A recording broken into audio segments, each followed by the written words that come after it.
Salam uşaqlar. Bugün mən uşaqların istəyini nəzərə alaraq aşağı siniflərə müraciət eləmək istəyirəm. Rasional ifadələri izah eləmək istəyirəm. Yəni, belə deyək, çoxhədli və birhədli anlayışlarını. Bilirsiniz ki, riyaziyyatda həm hərfi ifadə, həm də ədədi ifadələr var. Deməli, birhədli nədir? Birhədli elə bir ifadədir ki, ədəd, dəyişən və onların natural üstü qüvvətlərinin hasili.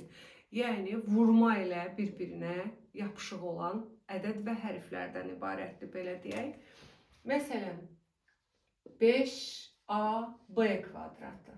Ədəd, dəyişən və dəyişənlərin natural üstü qüvvətinin hasili şəklində göstərilən rasional ifadəyə birhədli deyilir. Yəni, 5-in özü də birhədlidir. 0-da birhədlidir. A ayrılıqda birhədlidir. 2A ayrılıqda birhədlidir. C kubu birhədlidir. -3C birhədlidir. Yəni, bunlar hamısı bir-birinə vurma ilə və ya da ki, təkcə natural ədədlər, tam ədədlər, ayrıca hərflər, ədəd və hərflər birlikdə, bunlar hamısı birlikdə birhədli hesab olunurlar. Birhədlinin qarşısında dayanan ədəd əmsal, hərflərin üstündə dayanan ədədlər isə qüvvəti sayılır. Birhədlinin qüvvəti necə hesablanır? Birhədlinin qüvvəti ədədlərin, natural üstü qüvvətlərin cəmi şəklində göstərilir. Məsələn, 5AB kvadratı ifadəsinin əmsalı 5, yəni hərfi ifadənin qarşısında duran ədəd, əmsal, hərflərin üstünü topladıqda isə qüvvəti alırıq. Yəni, AB kvadratı. A-dan 1 dənədir, B-dən 2 dənədir. Bu ifadənin qüvvəti olacaq 3. Yəni, birhədlilərin qarşısında dayanan ədəd əmsal, qüvvətləri topladıqda aldığımız ədəd isə qüvvəti sayılır. Birhədlilərin standart şəkli nədir? Birhədlinin standart şəkli necə gətiririk? 5AB kvadrat 3C yazılsa, bunlar vurma ilə yapışıbsa hamısı bir-birinə. Deməli, bunlar birhədli sayılırlar. Bir dənə həddidə, məsələn, necə deyək, 6-nı yaza bilərik də 2 vur 3 kimi, düzdür? 2 vur 3 kimi yazdığımız 6-nı biz parçalamırıq ki, 2 vur 3 də yazsaq, yapışıqdır. Bu elə 6 deməkdir. Deməli, bu bir ifadə, eyni bir ifadə deməkdir. Ona görə də biz onu standart, sadəcə birhədlidir, sadəcə standart şəkildə yazılmayıb. Biz onu standart şəklə gətirmək üçün vurmalıyıq. Yəni, 5-dən 3 ayrı-ayrı qalmamalıdır. Ədədlər və eyni hərflər birləşməlidir. Bu olmalıdır 15. Hərflər də əlifba sırasıyla düzülür. A, B kvadrat, C. Və ya bizdə olsaydı 3-də 2, A, B, A vur 9. Yenə bunu standart şəklə gətirmək üçün biz hərfləri və rəqəmləri birləşdirməliyik. Rəqəmləri birləşdiririk, ədədləri. 3-də 2 vurulsun 9. Eləcək 6. A burada da var, burada da var. O da birləşəcək. Natural üstü qüvvət dərsindən məlumunuz olmalıdır ki, əsaslar olduğu kimi qalır, qüvvətlər toplanır. Cavab olacaq 6. A'ların üstləri 1-1'dir. Toplanacaq A'dan 2 dənə, bir də B. Deməli, biz bu ifadəni 3-də 2 A, B, A vur 9 ifadəsini standart şəklə gətirdikdə alırıq 6A kvadrat B. Bir də var oxşar birhədlilər. Oxşar birhədlilər nədir? Yalnız əmsalları ilə fərqlənən birhədlilərə oxşar birhədlilər deyilir. Yəni, elə biri AB, biri də 2AB və ya -3AB. Bunlar oxşar birhədlərdir. Oxşar birhədləri toplamaq, çıxmaq mümkündür. Oxşar olmayanları isə, məsələn, 2x və y. Bunlar fərqli birhədlilərdir. Onları toplamaq və ya çıxmaq olmur, bu cür qalır. Amma 2x ilə 4x oxşar birhədli olduğu üçün onların əmsalları toplanır. Həmişə deyirəm, yanına yaraşıq kimi yazılır hərflər. Əmsallar toplanır. Hərf isə olduğu kimi yanına yazılır. Məsələn, 2AB üstə gəl 4AB-də olsaydı cavab 6AB olacaqdır. Əks bir hədlilər, bir də var əks bir hədlilər. Əks bir hədlilər sadəcə işarələri ilə fərqlənən bir hədlilərə deyilir. Məsələn, 3A və -3A. İşarələri əksdir. Yenə əmsallara baxırıq. İşarələri əkssə bunlara əks bir hədlilər deyilir. Gəlin indi baxaq çoxhədli nədir? Çoxhədli bir hədlilərin cəbri cəminə çoxhədli deyilir. 3A üstəgəl 5B çıx 1. Buna deyilir çoxhədli. Ayrı-ayrılıqda baxsaq 3A bir hədlidir, bir hədlidir. 5B də bir hədlidir, bəli. -1 də bir hədlidir, bəli. Ona görə də bir hədlilərin cəbri cəmi, yəni çıxma da, üstəgəl də ola bilər arada. Deməli, biz belə başa düşürük ki, bir hədlilər ancaq bir-birinə vurma ilə bağlıdır. Çoxhədlidə isə arada toplama və çıxma ola bilər. Buna deyilir çoxhədli. Çoxhədlidə ayrı-ayrı əmsal, yəni bir hədlidə olduğu kimi, misal üçün bir hədlidə 3A-nın əmsalı 3'dür. Amma burada əmsallar var. Bir dənə əmsal yoxdur. Yuxarı siniflərdə biz buna baş əmsal deyirik, başda gələnə. Digər ikinci həddin əmsalı, üçüncü hədd. Sərbəst həddi də əmsal kimi götürürük. Çünki çoxhədli ilə bağlı test toplularında, ümumiyyətlə testlərdə suallar belədir. Verilmiş çoxhədlinin əmsalları cəmini tap. Onda bəzən uşaqlar səhv eləyir, ancaq A ilə B-nin əmsallarını toplayır, sərbəst həddə eləmirlər. Amma əmsalları cəmi sualında hər bir hədd sərbəst həddən əmsal sayıldığı üçün onlar hamısı toplanır. Məsələn, deyilsə ki, bu ifadədə bu çoxhədlinin əmsalları cəmini tap, 3 üstəgəl 5 çıx 1 cavab olacaq 7. Bəs yaxşı, çoxhədlini də bir hədli kimi standart şəklə gətiririkmi? Bəli, gətiririk. Çoxhədlidə də oxşar bir hədliləri islah eləməklə çoxhədlini standart şəklə gətiririk. Məsələn, 7A kvadrat B üstəgəl C çıx 5A kvadrat B üstəgəl 3. Bu çoxhədlini standart şəklə gətir desə, biz baxırıq ki, 7A kvadrat sırayla gəlsə səliqəli olar. Baxırıq, birinci dayanıb 7A kvadrat B. Onun oxşarı varmı? Bəli, var. Oxşar hədlərin altından bir xətt çəkirik. C oxşarı varmı? Yoxdur. Onlar olduğu kimi qalır.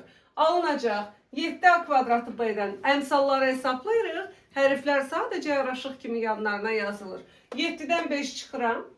2 A kvadrat B üstəgəl C üstəgəl 3. Deməli, çoxhədlini standart şəklə gətirdik, aldıq bu ifadəni. Bəs yaxşı, çoxhədlini standart şəklə gətirəndən sonra onun dərəcəsini necə müəyyən edirik? Çoxhədlilərin dərəcəsini müəyyən eləmək üçün bir hədlilərə baxırıq. Ən yüksək dərəcəli bir hədlini seçirik və onun dərəcəsi bizim çoxhədlinin dərəcəsi olur. Birinci standart şəklə gətirməliyik. Standart şəklə gətirdikdən sonra baxırıq bu bir hədliyə.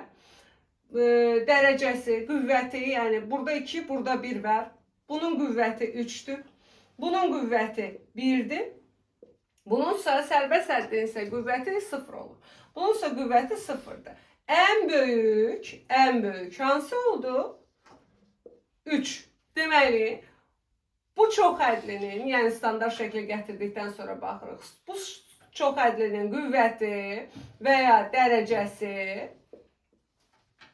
3'dür. Başqa nümunədə də göstərək. Bir standart şəkildə olan çoxhədli yazaq. -2AB kvadrat üstəgəl 7C kub çıx 5B üstü 4 üstəgəl 1. Sərbəst hədd olsa da olar, olmasa da olar. Baxın, birinciyə baxırıq. Dərəcəsi 1, üstəgəl 2, 3'dür. Burada da 3'dür. Burada isə 4'dür. Ən böyüyü hansıdır? 4 olduğuna görə bu çoxhədlinin dərəcəsi olacaq 4. Çoxhədlini standart şəklə gətirməkdən danışdıq. İndi çoxhədlidə əsas məsələ bizdə vuruqlara ayırmadır. Çoxhədlini vuruqlara ayırmaq. Oxşar hesablamaq üçün, toplamaq üçün, çıxmaq üçün oxşar hədləri. Gəlin bir baxaq 2A üstəgəl B çoxhədlini bir hədliyə vurmağa. Birinci baxaq 7'ni 2A üstəgəl B. Bu bir hədlidir, Bu isə iki hədli, çox hədli. Vuran zaman birinci bayırda olan içəri birinci həddə vurulur. 7 vur 2A 14'a. Sonra ikinci həddə vurulur. Üstə gəl 7B. Buna deyirik bir hədlinin çox hədliyə vurulması. İndi çox hədlini çox hədliyə vuraq. 2A üstə gəl B-ni. Misal üçün 2B çıx 3A üstə gəl 1. 2 hədli, buna isə 3 hədli deyilir. 3'dən artıq həddi olanda artıq biz çox hədli deyirik. Ümumiyyətlə hamısı da çox hədli deyirik. Vurub açan zaman siz aşağı siniflərdə vurmanın paylama qanununu keçmisiniz. Birinci həddi birinci həddə, sonra birinci həddi ikinci həddə, sonra birinci həddi üçüncü həddə vururuq sırayla. Birinci ilə işimiz bitdikdən sonra ikinciyə keçəcəyik. 2A'nı 2B'ye vurduqda alırıq 4AB. 2A'nı mənfi 3A'ya işarəyə də diqqət eləmək lazımdır. 2A'nı mənfi 3A'ya vurduqda eləyəcək mənfi 6A kvadratı. Bayaq da qeyd etdiyim kimi A'ların üstü 1-1 vurma zamanı əsaslar qalır, üstlər toplanır. Üstə gəl 2A'nı 1'ə vurduqda müsbət 2A çünki işarələri müsbətdir. Davam eləyirik. İndi ikinci həddi 1-1 vuracaq birinciyə, ikinciyə və üçüncüyə. B'ni 2B'ye vuranda 2B kvadrat. B'ni mənfi 3A'ya vuranda mənfi 3AB. B'ni 1'ə vuranda B eləyir. İndi davam eləyirik. Baxırıq, oxşar hədlərimiz varmı? AB sırayla axtaram, bəli var. Bir xətt çəkirəm. A kvadratı varmı? Yoxdur. A varmı? Yox. B kvadratı da yox, B də yox. Deməli yazıram. 4AB-dən 3AB çıxıram. AB 6A kvadrat. Üstə gəl 2A. Üstə gəl 2B kvadrat. Üstə gəl B. Buna çox hədlinin standart şəklə gətirilməsi, çox hədlinin çox hədliyə vurulması, vurduqda nəhayətdə belə bir çox hədli alınır. Onu da o çox hədlini də belə saxlamaq olmaz. Testdə işləsəz görəcəksiniz ki, orada cavab belə bir cavab yoxdur. Mütləq onu standart şəklə gətirmək lazımdır. Ola bilsin ki, vurulandan sonra standart şəklə gətirdikdən sonra sizdən dərəcə soruşsun. Dərəcə baxırsınız ən yüksək. Bunun da 2'dir, 2'dir, 1'dir, 2'dir, 1'dir. Deməli bunun dərəcəsi olacaq 2. Ya da ki, soruşacaq əmsalları cəmi 1, mənfi 6, 2, 2, 1. Əmsalları cəmini hesablayacaqsınız. Baxır sizdən nə istəyir. Bir də bizdə əsasən uşaqların yaralı yeri çoxhədlili vuruqlara ayırmaqdır. Çoxhədli vuruqlara ayırmaq üçün ilk öncə biz müxtəsər vurma düsturlarını bilməliyik. Müxtəsər vurma düsturları A üstə gəl B kvadrat bərabərdir. A kvadrat üstə gəl 2AB üstə gəl B kvadrat. Nəyə görə? Necə yadınızda saxlayırsınız? AB ilə yadınızda saxlamayın ona görə ki, birinci sizin misallarda müxtəlif cür veriləcək. Gəlin əyləşin. Müxtəlif cür veriləcək. Birinci həddin, yəni x verilə bilər, y verilə bilər, 2x verilə bilər. Birinci həddin kvadratı üstə gəl, birinci ilə ikincinin hasilinin 2 misli və ikinci həddin kvadratı. Ona görə də birinci hədd bizdə burada A'dır. A'nın kvadratı. Üstə gəl, salam. A'nın kvadratı üstə gəl. 2 vurulsun A vurulsun B. 2AB üstə gəl B'nin kvadratı olacaq. Əyləş. Çıxması da eyni qaydadadır. A çıxılsın B kvadrat. Olacaq. A'nın kvadratı çıx. 2AB üstə gəl B kvadrat. Sonra kvadratlar fərqi gəlir. A kvadrat çıx B kvadrat. A çıx B. A üstə gəl B. Sonra eyni ifadənin kubu var. A üstə gəl B'nin kubu. Eyni buradaki kimi A kvadrat olacaq A kub. Üstə gəl 3. A'nın kvadratı B. Üstə gəl 3. Birinci həddin özü. İkinci həddin kvadratı. Üstə gəl 3. Üzr istəyirəm. B'nin kubu. Yəni Birinci həddin kubu üstə gəl. 3 vurulsun birinci həddin kvadratı. Vur ikinci hədd. Üstə gəl. Bu 3 vurulsun birinci hədd. İkinci həddin kvadratı. Üstə gəl ikinci həddin kubu. Yəni birinci və ikinci hədd olaraq yadınızda saxlasınız. Daha asan da olacaq. Çünki başqa ifadələr verildikdə tapa biləcəksiniz. A çıxılsın B kubunda isə birinci həddin kubu A kub çıxılsın. 3 vurulsun birinci həddin kvadratı, ikinci həddin özü. Üstə gəl. Niyə çıxılsın olur? Çünki 3 vurulsun A'nın kvadratı vur mənfi B. Mənfiyə vurduğumuz üçün olur mənfi. Üstə gəl. 3 vurulsun birinci həddin özü, ikinci həddin kvadratı. İkinci hədd mənfidir deyənə. Burada mənfinin kvadratı olacaq müsbət. Ona görə bura müsbət yazırıq. Və çıxılsın mənfi B'nin kubu. Üstü tək olduqda işarə mənfi olur. Olacaq mənfi B'nin kubu. İndi yazırıq A kubu üstə gəl B kubu. Bərabərdir. A üstə gəl B. A kvadrat çıx A B. Üstə gəl B kvadrat. A kub çıx B kub. Bərabərdir. A çıx B. A kvadrat üstə gəl AB. Üstə gəl B kvadrat. Bu da kublar cəmidir. 7 əsas, bir də alınma düsturu əzbər yadınızda saxlasaz, o sizə kifayət eləyəcək. Digər alınma düsturları üçün baş yormağa ehtiyac yoxdur. Ən çox rastımıza gələn alınma düstur A kvadrat üstə gəl B kvadratdır ki, bunu bu düsturlardan əldə eləmək olur. A üstə gəl B'nin kvadratı çıxılsın 2AB. Bu nə zaman olur? Bizə tapşırıqlarda A üstə gəl B və ya AB verildikdə hesablaya bilək deyənə bu düsturdan istifadə edirik. Və ya A kvadrat üstə gəl B kvadratı, A çıx B'nin kvadratı, üstə gəl 2AB kimi yaza bilərik. Müxtəsar vurma düsturlarını niyə sizə xatırlatdım ona görə ki, biz çoxhədlini vuruqlara ayırmaq problemi yaşayırıq. Çoxhədlini vuruqlara ayıran zaman bəzilərində müxtəsər vurma düsturlarından istifadə eləyəcək. Diqqətlə qulaq asırıq. 2A üstə gəl 4 ifadəsini vuruqlara ayırmağa ehtiyac duyuruqsa, yəni ifadə deyirsə ki, bizə vuruqlara ayır. Birinci baxırıq, müxtəsər vurma düsturudurmu? Xeyr, müxtəsər vurma düsturu deyil. Bizdə burada nə var? Sadəcə ortaq vuruq var. Ortaq vuruq hər ikisinin bölündüyü ədəd deməkdir. Hər iki ifadənin bölündüyü 2-dir. 2-ni ortaq vuruq kimi mötərizə xaricində çıxardırıq. Vuruq mötərizə xaricində çıxartmaq, bölərək çıxartmaq deməkdir. Yəni 2A-nı 2-yə bölürük, içəridə qalacaq A. 4-ü də 2-yə bölürük, qalacaq 2.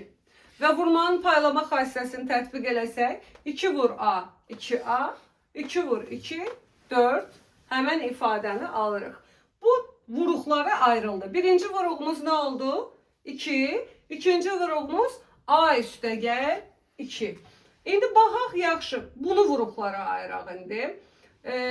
5AB çıxılsın 25B. Ədədlərə də baxırıq, hərflərə də baxırıq. Ədədlərə baxdıqda 5 ilə 25-in bölündüyü ədəd olur 5. Hərflərdə isə ortaq bölən olur B. 5-i çıxardırıq, bir də B-ni. Deməli, verilmiş ifadələri 5B-yə böləcək. 5AB-ni 5B-yə böldükdə burada qalır A. 25B-ni 5B-yə böldükdə isə qalır 5B. İkinci olur 5B yazmışım. İkinci vuruğumuz olur 5. 5B-ni A-ya vuranda 5AB, 5B-ni 5-ə vuranda 25B eləyir. İndi bu iki hədlinin vuruqlara ayırmasının iki üsulundan biridir. Əgər biz baxırıq ki, sadəcə ədədlərdir və hərflərdir, onların ortaq vuruğu var, ortaq vuruğu mötərizə xaricinə çıxardırıq. Yox, əgər ki, biz baxırıq ki, 49A kvadratı çıxılsın 16 kimi ifadə verilib və burada bizim ortaq vuruğumuz yoxdur. Nə edirik onda? Bu neydi? Müxtəsər vurma düsturu. Hansı müxtəsər vurma düsturu? Hansı ki, bütün uşaqların sevimlisi, ən çox da yadlarında qalan bir dəfə çıxması, bir dəfə toplaması. Deməli, 49a kvadratı 7a'nın kvadratıdır. Birinci həddimiz 7a'dır. 16 isə 4'ün kvadratıdır. Çıx 4. Bir dəfə çıxması, bir dəfə toplaması. Deməli, çox ədləri vuruqlara ayırmaq üçün birinci öyrənirik, başlayırıq iki ədlilərdən.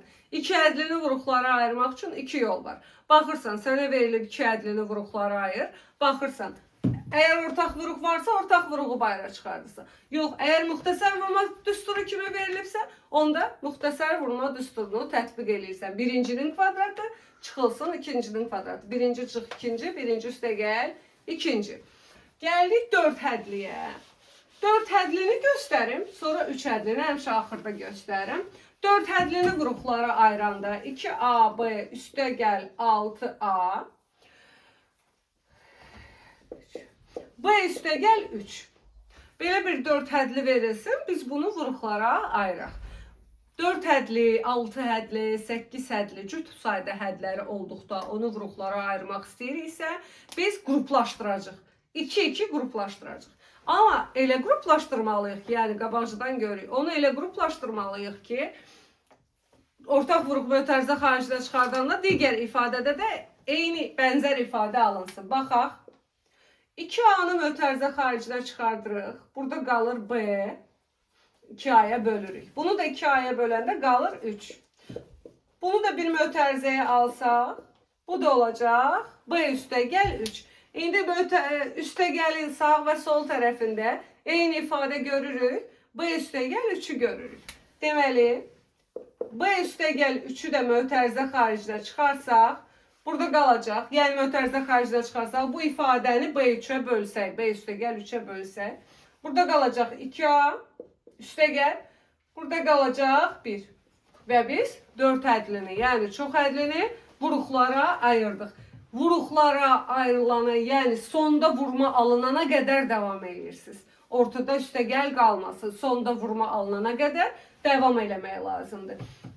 Ola bilər ki, bu hədlərin yeri dəyişik olar. Məsəl üçün,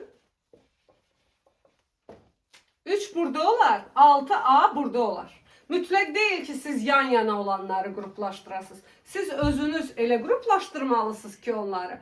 Ortaq vuruq çıxardanda bax eynisi alınsın. Toplamanın və ya çıxmanın sağ və sol tərəfində eyni ifadə alınsın. Siz buradan baxacaqsınız ki, bunların ortağı yoxdur. Bununla ortaq çıxara biləcəyiniz nə var? Ya 6'dır, ya da B-dir. Məsələn, gəlin indi bunu başqa cür eləyək.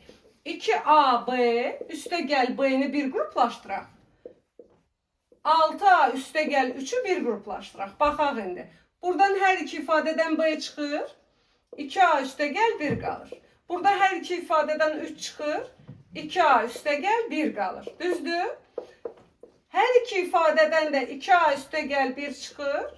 Və burada qalır B üstə gəl 3. Həmən vuruqları aldıq. Gördünüz? Yəni mütləq deyil ki, onlar yan-yana gəlsin, mən də onu yan-yana gəldiyi üçün qruplaşdırım. Mənə elə ədədlər lazımdır ki, qruplaşdırmaq üçün. Mən onları eyni bənzər vuruq alınsın məndə hər iki tərəfdə. Toplananlar arasında bənzər vuruq alınsın ki, o vuruğu mötərizə xaricinə çıxara bilim. Bu oldu 4 hədlini. Yəni cüt sayda olduqda mən ortaq vuruğu mötərizə xaricinə çıxardıram. Bəzən belə bir ifadə olur. A kvadrat üstə gəl 2A üstə gəl 1 çıx 16x kvadrat. 4 hədlidir bu da. Amma baxın, 4 hədli olsa da qruplaşdıra bilmirəm heç nəyi. Çünki baxıram ki, mən nəyi qruplaşdırım burada? Oxşarım yoxdur. Bu cür ifadədə 3 hədli müxtəsər vurma düsturunu görəcəksiniz içəridə. Fikir versəz bu ifadəyə, A üstə gəl 1'in kvadratının açılışıdır. A'nın kvadratı üstə gəl 2 vur A vur 1 2A üstə gəl 1'in kvadratı düzdür. Və yerdə nə qalır? Çıx 16x kvadrat. Burada nə alınacaq? Kvadratlar fərqi. A'nın kvadratı çıxılsın b-nin kvadratı. Bir dəfə çıxma, bir dəfə toplama. Olacaq. A üstə gəl 1 çıx 16x kvadratı 4x'in kvadratıdır. 4x A üstə gəl 1 üstə gəl 4x. Yəni bizim vuruqlarımız bu şəkildə olacaq. Ona görə də 4 hədlidə də 2 hədlidə olduğu kimi baxırsınız, ortaq vuruq varsa, qruplaşdıra bilirsinizsə eləyin. Yoxdursa, deməli burada hardasa 3 hədli, 2 hədlinin kvadratı gizlənib. Onu tapmağa çalışın. İndi əsas məsələyə gəldik. 3 hədlinin vuruqlara ayrılmasına. Kvadrat tənliyi eləyən yuxarı sinif şagirdləri üçün 3 hədli vuruqlara ayırmaq daha rahatdır. Çünki kvadrat tənliyin köklərini tapır. Amma 7-ci sinif dərsi olduğu üçün bu dərs kökləri tapmadan, çünki kvadrat tənliyi 8-ci sinifin dərsidir. 8-ci sinifi keçməyən 7-ci sinif 3 hədlini vuruqlara bu şəkildə ayırmağa məcburdur. Məsələn, 3x üstə gəl 2x kvadratı üstə gəl 3x yazaq 1. Baxaq görək düz yazdıq. 2x kvadratı üstə gəl 3x'i parçalayacağım. 2x üstə gəl x üstə gəl 1 kimi. Bunu bir qruplaşdıracağım. Bunu da 1. 2x'i mötərizə xaricinə çıxaracağım. Qalacaq x üstə gəl 1. Burada da x üstə gəl 1 var. X üstə gəl 1 ortaq olduğu üçün mötərizə xaricinə çıxacaq. Və 2x burada qalacaq. Burada isə özünə böldüyümüz üçün 1 qalacaq. Vuruqlara ayırdıq. Deməli, 3 hədlini vuruqlara ayırmaq üçün ortadakı həddi lor dildə desək parçalayırsınız. Elə parçalamalısınız ki, buna da verəsiz eynisindən ya da ki 4 ya 6 ki 2 ilə ortaq çıxara biləsiniz. Burada elə parçalamalısınız. Məsələn, mən burada 2 gördüm, burada 1 gördüm. Ona görə də 3x'i 2 və 1 olaraq parçaladım. 2'ni sol tərəfə, 1'i sağ tərəfə verim deyə və düz yolda getmişəm. Doğrudan da bu ikisindən 2x çıxır. Bu ikisi isə ortaq vuruqlardan biridir elə. 3 hədlini vuruqlara ayırmaq. Yox, yuxarı siniflər kvadrat tənlik bilirsə, məsələn, x kvadrat üstə gəl 5x üstə gəl 6. Ya bunu aşağı siniflərə daşlamaq olar, şifahi qaydada vuranda 6 eləsin, toplayanda 5 eləsin. Burada vuranda 6 eləsin, toplayanda əks işarə ilə 5 eləsin. Bunu vuruqlara ayırmaq üçün mən kvadrat tənlik bilən yoldaşlara deyirəm, yəni yuxarı siniflərə. Yuxarı siniflər vuranda Viet teoremindən 8-ci sinifi bilən uşaqlar. Viet teoremindən kökləri tapırıq. Elə 2 dənə ədəd tapın ki, onların hasili 6 versin, cəmi isə əks işarə ilə də mənfi 5 versin ya da bura çıx 5 yazar. Müsbət 5 versin. Ona görə də mən tapıram birini, x-in birini 2, digərini 3. Düzdür? 3'ü 2'ye vuranda mənfi, yox düzdür də. 2'ni 3'e vuranda müsbət 6, 2 ilə 3'ü toplayanda da əks işarə. Bunu kvadrat tənliyi bilən uşaqlar belə ayıra bilərlər. Deməli, vuruqları tapdımsa elə köklərim yazıram. Yuxarı siniflər 3 hədlini kvadrata ayıranda, vuruqlara ayıranda kvadrat tənliyi ilə kökləri tapıb bu qaydada ayırmaq daha məsləhətdir. İndi gəldi yuxarı siniflərin əsas çox hədli məsələsinə, çox hədlinin çox hədliyə bölünməsi və orada sual düşə bilər çox hədlinin vuruğudurmu və ya qalığı tap. Bu əsas məşhur 2-3 sualdır. Sizdən imtahanda çox hədlini çox hədliyə böl deməyəcək. Amma ifadə olaraq verə bilər. Ən əsas da sonuncu sınaqların birinə düşmüşdü. Məsələn, A çoxluğu ilə daha doğrusu A ədədi ilə B ədədi vermişdi. A ədədinin məsələn A ədədinin vuruqlarıdır. Bu da B ədədinin vuruqlarıdır. A ədədini necə yazaram mən? Axı bunlar vuruqlardır. X üstə gəl 1 ilə x çıx 3. Bunları vuranda A alınır. B ədədi x çıx 3 ilə x-dir. Aydın oldu. Bunu çox hədli şəklində bəzən sual qoyur. hansınsa tapmağı deyir. Onları bu çox hədli ilə yazılanda bilin ki, bu ikisi vuranda bu alınır. Bu ikisini bir-birinə vuranda bu alınır. Ya da bu ortaq vuruqdur. Bir də ortaq vuruq nədir? Məsələn, sizə deyir ki, çox hədli vermişəm. Yuxarı siniflərdə çox hədlini bilirsiniz ki, dərəcəsi 11-ci sinifdə. 1-7-də öyrənirik çox hədlini. Bir də 11-ci sinifdə öyrənirik. 11-ci sinifdə artıq çox hədlinin dərəcəsi böyüyür. Məsələn, x üstü 5 üstə gəl 2x üstü 4 çıx 3x kubu üstə gəl 2 x çıx 1 çox hədlisi verilib və deyir ki, x çıx 1 bu çox hədlinin vuruğudur. Sizin imtahanda buna vaxtınız yoxdur ki, oturup bunu buna böləsiz və hesaplayasınız ki, doğrudan da bu bunun vuruğudur mu? Ne inirsiniz onda? X çıx 1, 1 bunun vuruğudursa bunu sıfıra çevirən qiyməti olmalıdır. Aparıb 1'i yerine qoyursunuz. Bunu sıfıra çevirən qiymət hansıdır? 1. 1'i aparıb yerine qoyursunuz. 1. Üstə gəl. 2'ni vurduq 1'e 2. 3 elədi. 3'dən 3 çıxdıq 0. Buna bir dənə 2 yazsam. 2 çıx 2 0. 1'i aparıb yerine qoyanda eğer cevabı 0 aldımsa bu ifadə bu çox hədlinin vuruğudur. Aydındır, vuruqları ayırsam içindən bu çıxacaq. Başa düşdünüz? Veya soruşsa ki qalığı neçə olur? Aparıb yerine qoyursunuz.